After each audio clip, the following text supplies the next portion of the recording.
Good evening, everyone. Myself, Aman Kochar, counseling psychologist. Hope you are all doing fine.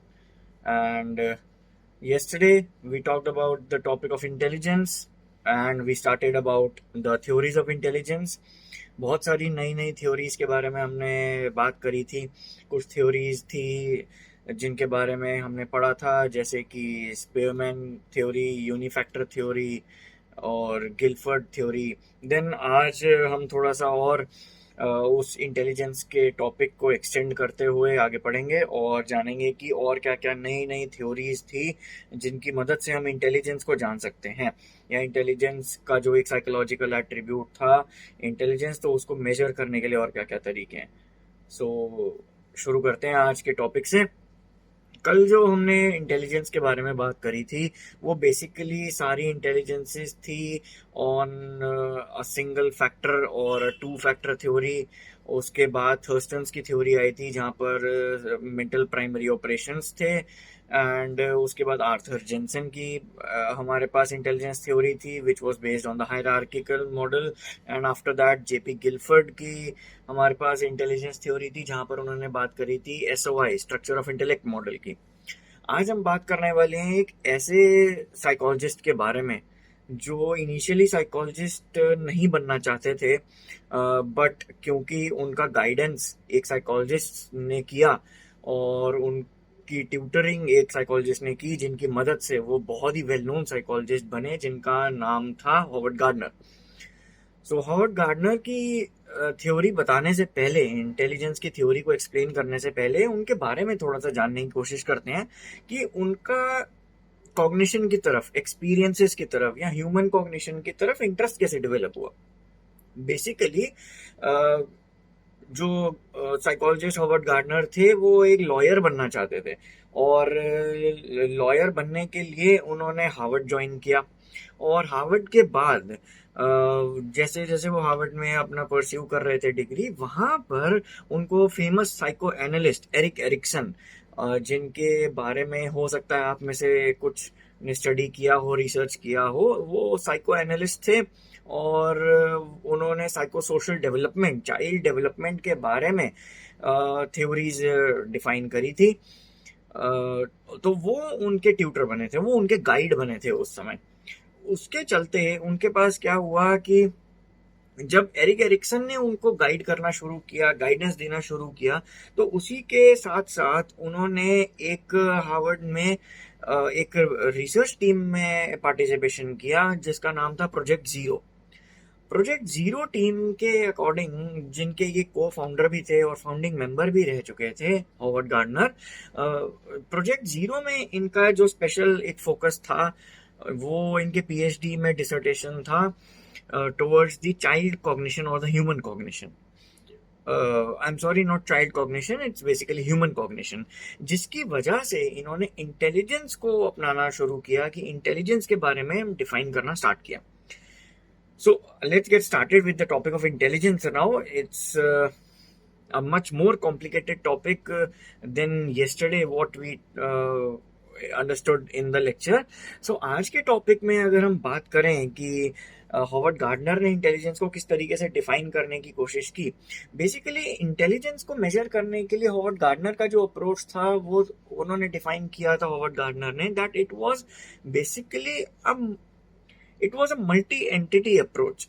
Multi entities का मतलब क्या हुआ, जैसा कि आप सबकी बुक में भी ये चीज रिटन है, वेल रिटन है, कि हॉवर्ड गार्डनर इंटेलिजेंस को सिंगल एलिमेंट की वजह से प्रोड्यूस नहीं मानते थे, कि इंटेलिजेंस सिर्फ एक सिंगल एबिलिटी या एक सिंगल कैपेबिलिटी है एक इंसान में जिसकी मदद से वो कोई भी एक्टिविटी, कोई भी काम अपने लाइफ का कर सकता है. No, that was not intelligence in the words of from the words of Howard Gardner. Howard Gardner tried to explain intelligence in terms of multiple relations, in terms of multiple entities, or yes, multiple entities. But the point that needs focus is that all these multiple entities are independent of each other. We are just now in a bit gonna read about those multiple entities, how many types of entities are there, how many systems are there according to Howard Gardner. So let's get started. According to Gardner, जो intelligence quotient IQ था, जो Alfred Binet ने create किया था according to Binet Simon scale, जिन्होंने unifactor theory या one factor theory develop की थी, उनके अकॉर्डिंग आईक्यू वॉज कि आपकी बायोलॉजिकल एज के अकॉर्डिंग आपकी मेंटल एज कितनी है, और उसका परसेंटेज फाइंड आउट करके we can calculate an IQ of an individual. Okay, so that was not the form of defining intelligence according to Howard Gardner. Howard Gardner के according IQ बहुत ही broad term था. It was not specific to any single thing or any single element in your life which could be used in order to do or pursue any kind of work or occupation that you want to do. So according to Gardner, intelligence is much more than IQ, because a high IQ in the absence of productivity doesn't equate to intelligence. अब इस term को अगर हम समझें तो उसके according हमें समझ में आएगा कि हॉवर्ड गार्डनर जो थे वो इंटेलिजेंस को या आईक्यू को ऐसा नहीं समझते थे कि अगर आपने एक काम कर लिया और आप एक काम में परफेक्ट हैं तो आप इंटेलिजेंट हैं, या इसी का वैसे वर्षा अगर आपने वो एक पर्टिकुलर काम या जॉब ढंग से नहीं करी तो आप इंटेलिजेंट नहीं हैं. तो दोनों एडवांटेज एंड डिसएडवांटेज क्रिएट हो सकते हैं, जिस वजह से क्रिटिसिज्म्स भी बहुत मिले इस थ्योरी को. और आज के टॉपिक में हम पर्टिकुलरली सिर्फ इसी थ्योरी के बारे में बात करेंगे, बिकॉज ये बहुत ही एक एक्सटेंसिव अप्रोच थी हॉवर्ड गार्डनर की, जिसको हमें इन डेप्थ डिटेल में पढ़ने की ज़रूरत है, सो दैट आपके सीबीएसई एग्जामिनेशंस में एंड आपके बोर्ड्स में ये बहुत ज़्यादा हेल्पफुल थ्योरी हो सके in case if it comes in your board examinations. And I'm sure कि ये बहुत ही एक्सटेंसिव रिसर्च रही है. So yes, theories of intelligence का टॉपिक काफ़ी इम्पोर्टेंट रहेगा एग्जामिनेशन पॉइंट ऑफ व्यू से. So according to Howard Gardner, intelligence was much more than that, and it was meant to be made up of different elements. And वो different elements क्या थे उनके बारे में हम अभी पढ़ने की कोशिश करेंगे, उन्हें समझने की कोशिश करेंगे कि क्या क्या एलिमेंट्स क्रिएट हुए थे उस समय, जिनको हॉवर्ड गार्डनर एक्सप्लेन करना चाहते थे. So getting back to the topic, the first response, the first thing, the first aspect about this theory is that Howard Gardner intelligence को समझते थे in terms of 8 different elements. Howard Gardner used to mention these 8 different kinds of elements or different entities, because of which a person can be termed as intelligent or maybe above the level of intelligence. So according to the book, as I can see, Gardner also put forth that different types of intelligences interact and work together to find a solution to a problem. Again, interaction होता है in intelligences का, but these are not dependent on each other.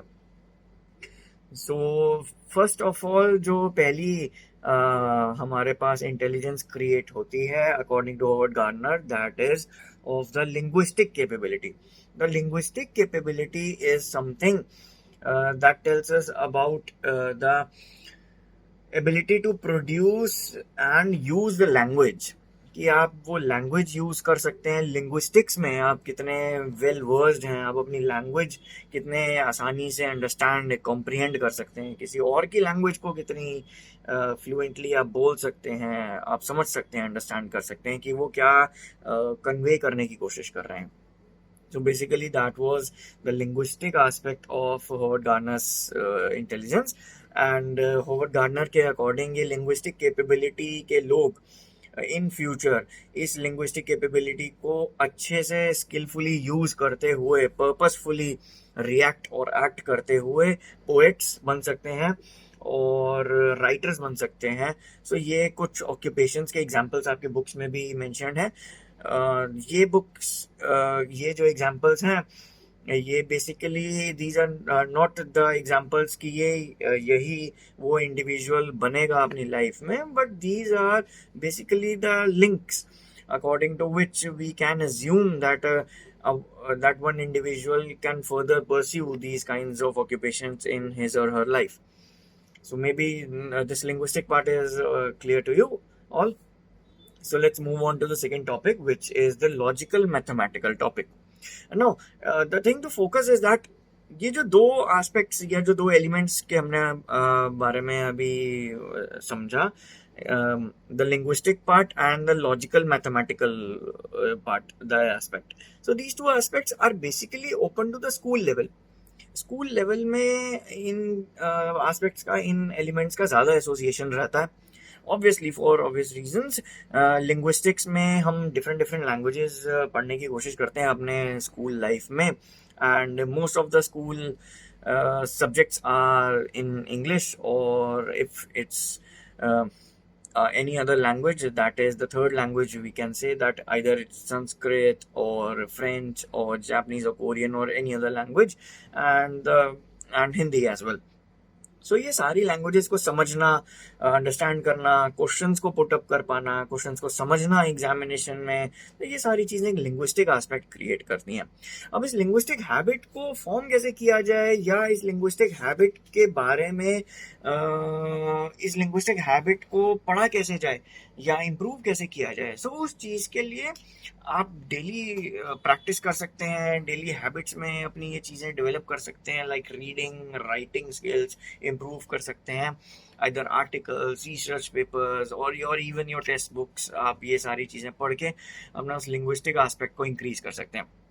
Now let's move on to the second aspect of this kind, and that is the logical mathematical, which according to Howard Gardner represents the numerical abilities in an individual.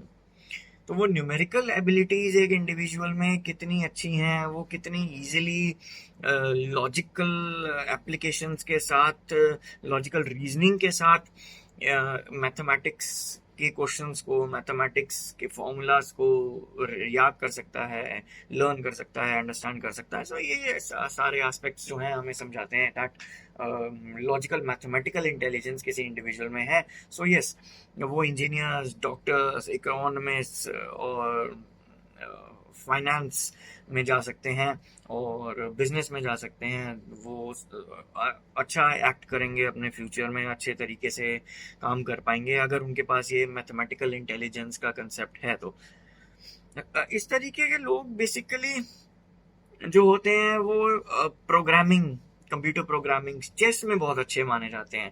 तो ये भी एक example हम note down कर सकते हैं. जो individuals logical reasoning अच्छी कर सकते हैं, उनमें चेस का खेलने का टैलेंट हो सकता है. They have the reasoning capabilities, they have the mindset of creating logics और applying logics to abstract patterns in life. So ये लॉजिकल मैथमेटिकल का एस्पेक्ट हुआ. The third one is the spatial, and the bodily kinesthetic is the fourth one. These two and another, the musical one. These three combinations, these three elements are more associated towards the arts, the stream of arts. Not the stream of arts that we study in school, but basically arts, in general arts. Creativeness basically. So creative लोगों के पास अगर कोई ability होगी तो वो इन तीन abilities में से कोई एक एबिलिटी हम समझ सकते हैं कि हो सकती है. बट इसका मतलब ये नहीं है कि उनके पास लिंग्विस्टिक या लॉजिकल मैथमेटिकल या इंटरपर्सनल या इंट्रापर्सनल या एग्जिस्टेंशियल नेचुरलिस्टिक कोई भी एबिलिटी नहीं होगी. मे बी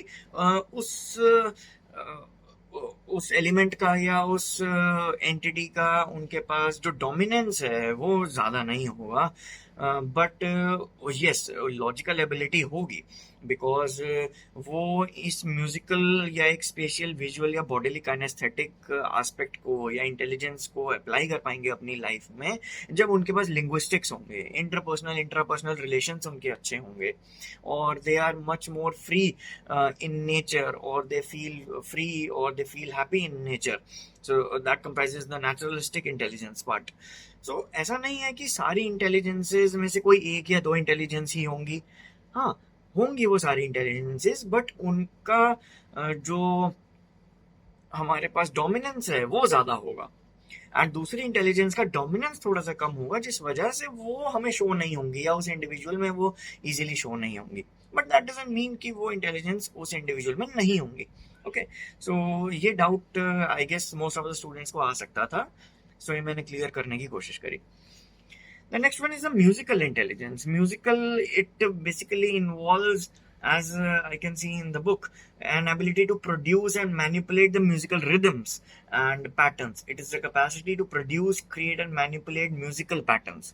Musical patterns को समझना, जो हमने कल बात करी थी, रिदम्स को, ट्यून्स को, टोन्स को समझना, बेस, ट्रिबल, बास, ये सारी चीजें समझना, ये सारे टोन्स, जितने भी सुर होते हैं, जितने भी म्यूजिकल नोट्स माने जाते हैं, उन सबको समझने की नॉलेज के लिए आपके पास ये म्यूजिकल एबिलिटी होनी चाहिए। बट यस, इस म्यूजिकल एबिलिटी के साथ साथ अब यहीं पर क्वेश्चन अराइज हो सकता है, तो क्या उनमें लिंग्विस्टिक कैपेबिलिटी नहीं होगी? बिल्कुल होगी, आई एम श्योर कि होनी भी चाहिए, तभी वो उस रिटन सॉन्ग को या उस लिरिक्स को अंडरस्टैंड कर पाएंगे, समझ पाएंगे। Language skills are typically highly developed in those whose base intelligence is musical.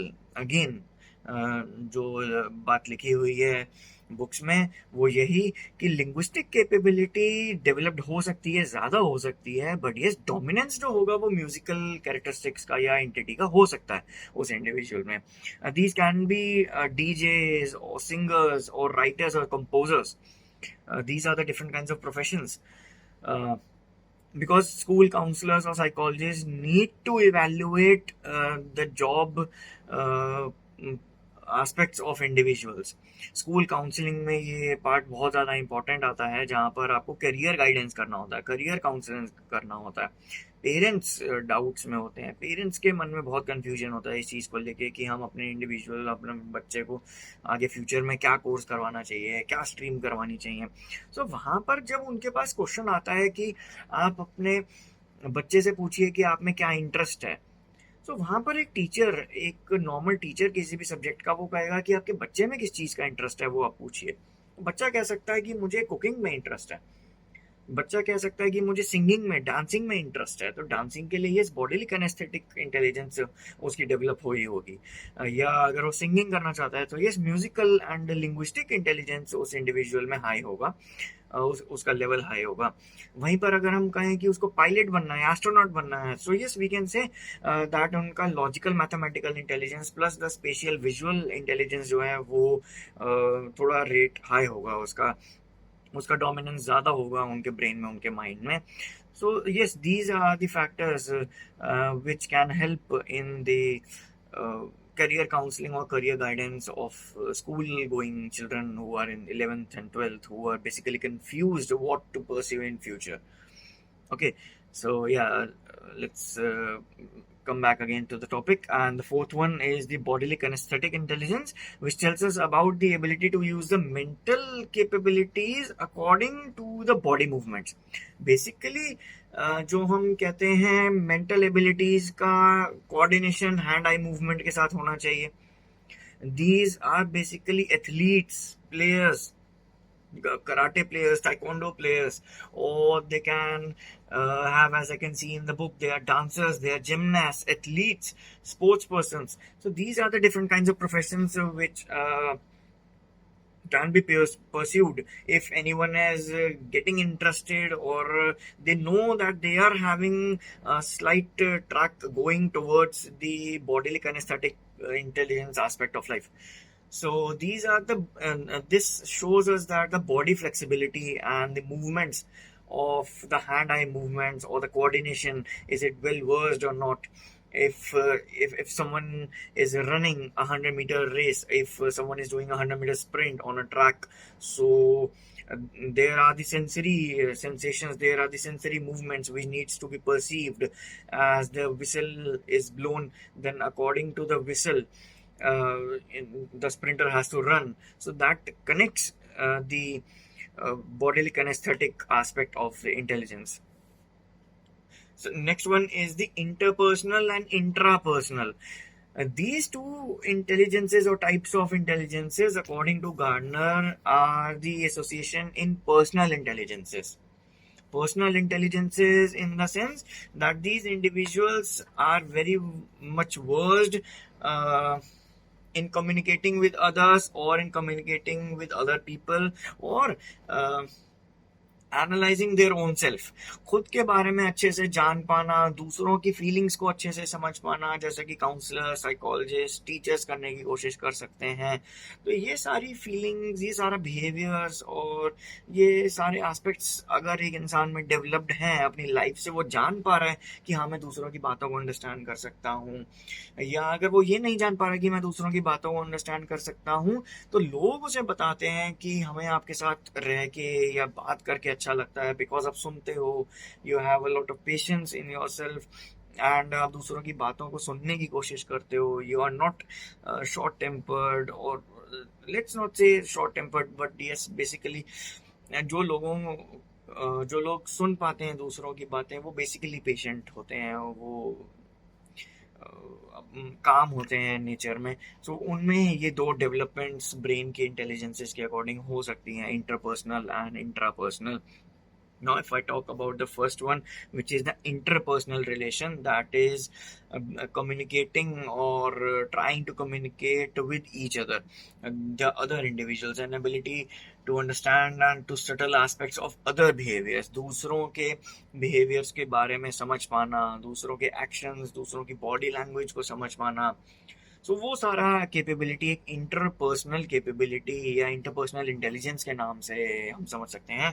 This is the ability to understand the motives, feelings and behaviours of other people so as to born into a comfortable relation with others, as it was written in the book.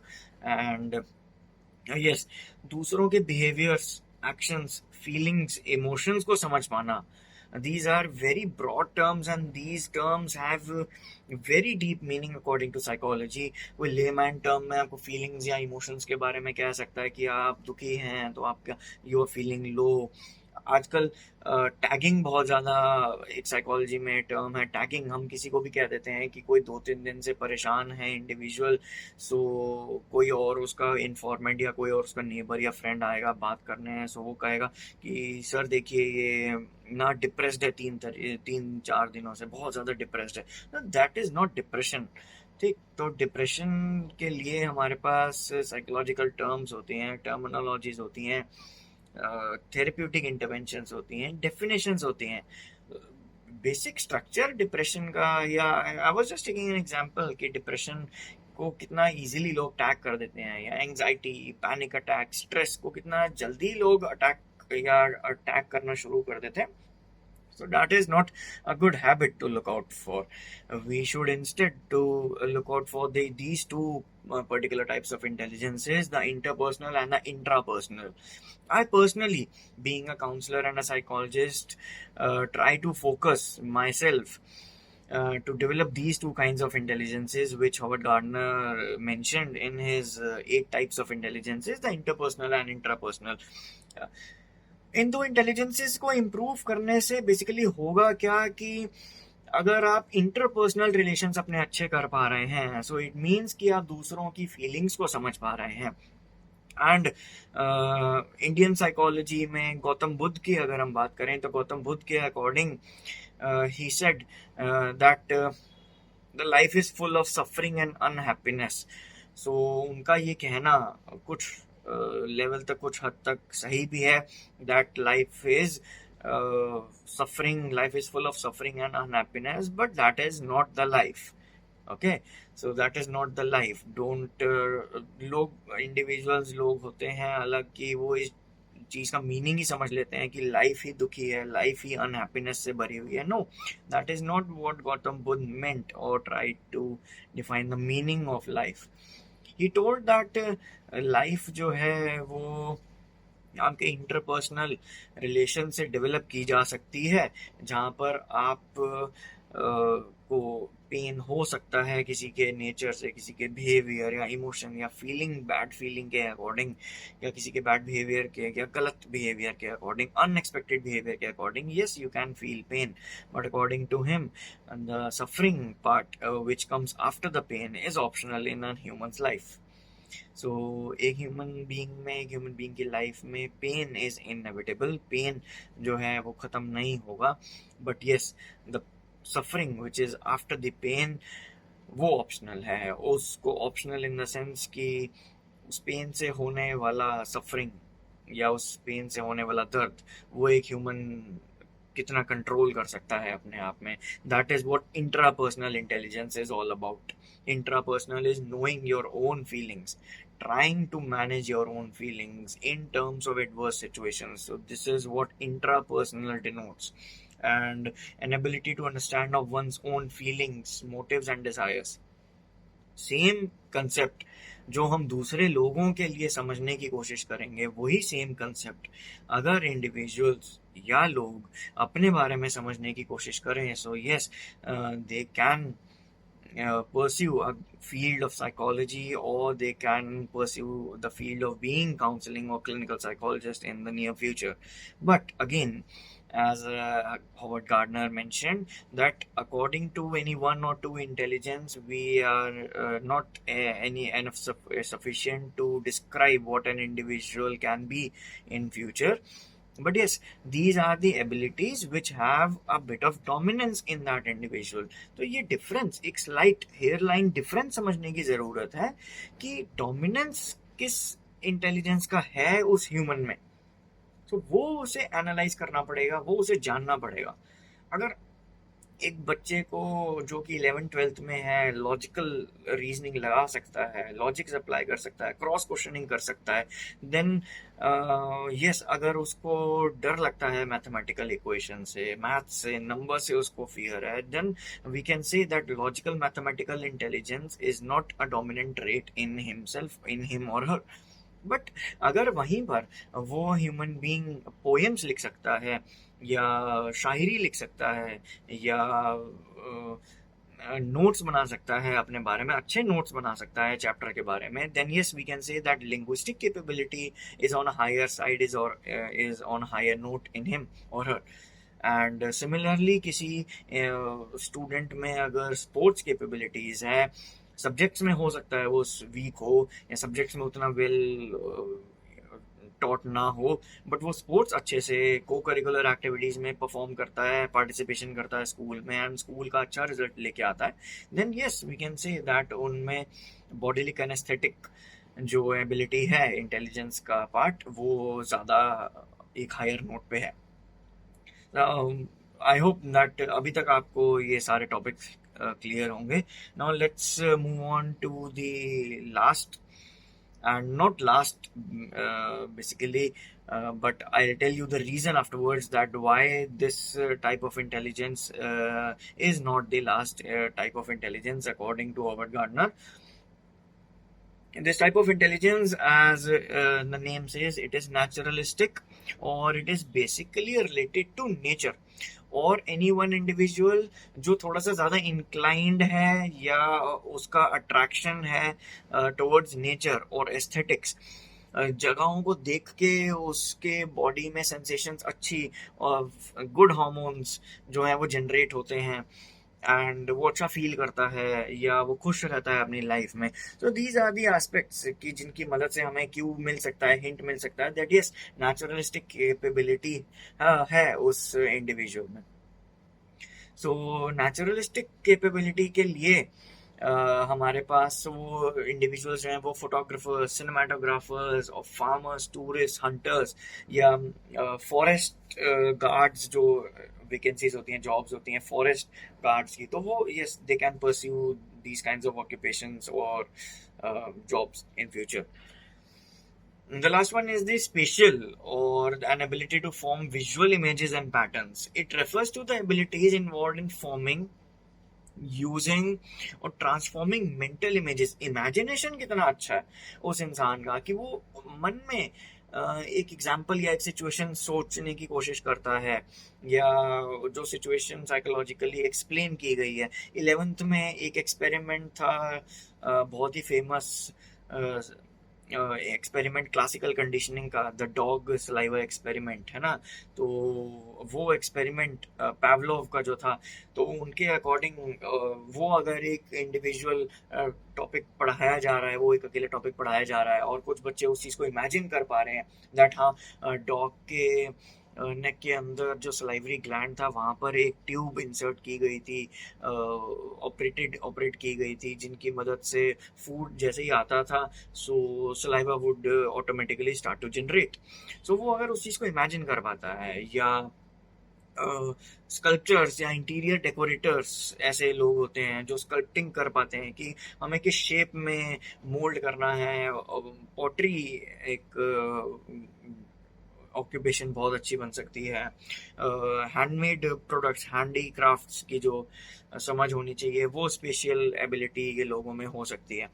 सो ये topic था आज का multiple intelligences का first topic, that was only about the theory and the aspect of what Howard Gardner tried to taught us, teachers.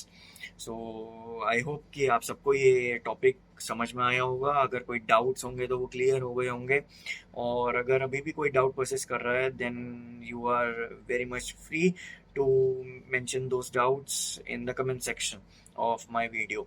And कल के topic में हम बात करेंगे ट्रायर्किक थ्योरी ऑफ नॉलेज या ट्रायर्किक थ्योरी ऑफ इंटेलिजेंस, जो कि रॉबर्ट स्टर्नबर्ग ने दी थी, जो बहुत ही ज़्यादा फेमस और बहुत ही ज़्यादा इम्पोर्टेंट अगेन एक टाइप ऑफ इंटेलिजेंस थ्योरी है, जिसको हम कल पढ़ने की कोशिश करेंगे, समझने की कोशिश करेंगे। बेसिकली रॉबर्ट जेफरी स्टर्नबर्ग क्या कहना चाहते थे। ट्रायर्किक या लिंकेज, दो तीन लिंक्स बनते हैं उनमें, उनके इंटेलिजेंस में, सो उनके बारे में हम कल बात करेंगे। एंड इससे पहले के जो लेक्चर्स थे, on those lectures I taught about what is intelligence, attributes, domains of intelligence, psychological attributes, and unifactor theory of intelligence, two factor theory of intelligence, and yes, so this is the first topic, and in the upcoming lectures I'm gonna be compiling the videos, and I'm gonna be providing the lectures according to my experiences in during my sessions, and what I did and what I felt in my trainings and internships I did during my master's time, and yes, I hope कि आप सबको ये videos अच्छी लग रही होंगी। सो उसी hope के साथ एंड करते हैं इस वीडियो को, and keep studying, do the good work, do the hard work, and yes, study hard, stay healthy, be safe. Thank you, have a nice day.